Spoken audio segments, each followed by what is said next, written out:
Eka, Mercy, alin na kayong dalawa? Okay, ayan, magkapatid. Ayun, bate, go! Binabati ko nga po pala yung mga teacher ko dyan. Thank you po kasi pinayagan niyo ako na pumunta dito kahit remedial class ako. Yung Ano mama ka? ko po dyan, Ano ka? remedial class po. Remedial. May bagsak po kasi akong subject. Okay. Sige. Yung Proud ka pa, ha? Yes, sabihin mo sa buong mundo, ilan ang bagsak mo?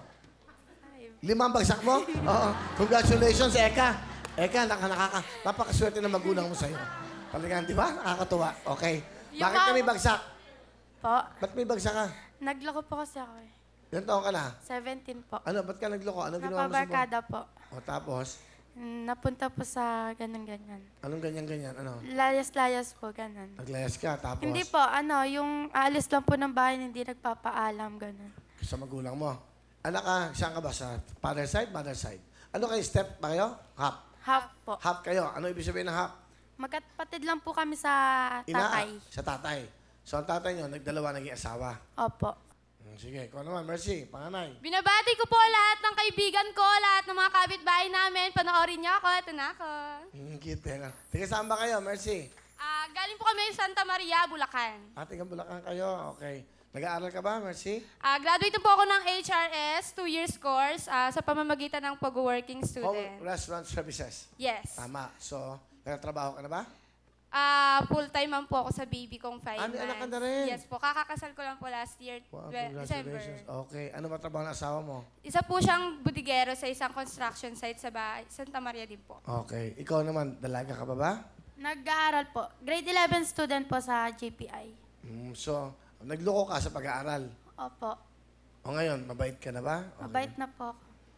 Tanong niyo po sa tatay ko. Ha? Tanong niyo po sa tatay ko. Sige. Huwag mo ako utusan. Mamaya natanong ko. Pakilala niyo na. Sino kasama niyo? Pinapakilala po namin ang gwapong-gwapo namin tatay namin si Tatay Benga. Para putukan lang to. Magandang Hoy. hapon, paring Will. Ano ginagawa niyo, Mang Benga? Sa ngayon po, namamasukan po ako bilang welder. Ano gusto mo sabihin sa iyong mga anak? Mga anak, sana pagpatuloy nyo yung pinakikita nyo pagbabago, lalo ka na Ekang. At ikaw naman, Mercy, alagaan mo pamilya mo. Kahit may pamilya ka na, kung may kailangan ka sa akin, nandito lang ako. Susuporta kita hanggat kaya ko. Yun lang. Sino una? Ikaw muna, Eka. Ikaw ang sakit sa ulo. Salamat po sa lahat. Sa lahat po ng pag-intindi sa mga maling nagawa ko. Kahit na ang dami-dami kong nagawa po sa inyo, still yung pagmamahal niyo para sa akin nandyan pa din. Kahit na may time na nasasagot ko na kayo na hindi naman dapat. Salamat pa. Mahal na mahal ko po kayo. Okay. Mercy, sa papa mo. Salamat sa lahat ng tulong mo para sa akin. Simula nung maliit ako hanggang ngayon. Kahit na may asawa na ako, di mo ako pinababayaan. Mahal na mahal ko kayo. Ikaw, ang lalim ng kasalanan mo. Oo, Hindi ba? Ano? Sabi mo, ano? Sobrang umuwi ng gabi, pagkatapos hindi nagpapaalam. Minsan 3 araw siya kung hindi umuwi. Anak ng... Nako! Hindi ka nagpapaalam. Kung may mangyari sa'yo, paano yung magulang mo? Oh. Minsan po kasi May boyfriend siguro to. wala na. May boyfriend ka, wala? Meron. Nung 19 lang Ha? po. First boyfriend mo? Hindi po. Ilan na naging boyfriend mo? Pang-apat po. Ganda! Nagkabalikan lang po kami nan. Alam ng tatay mo?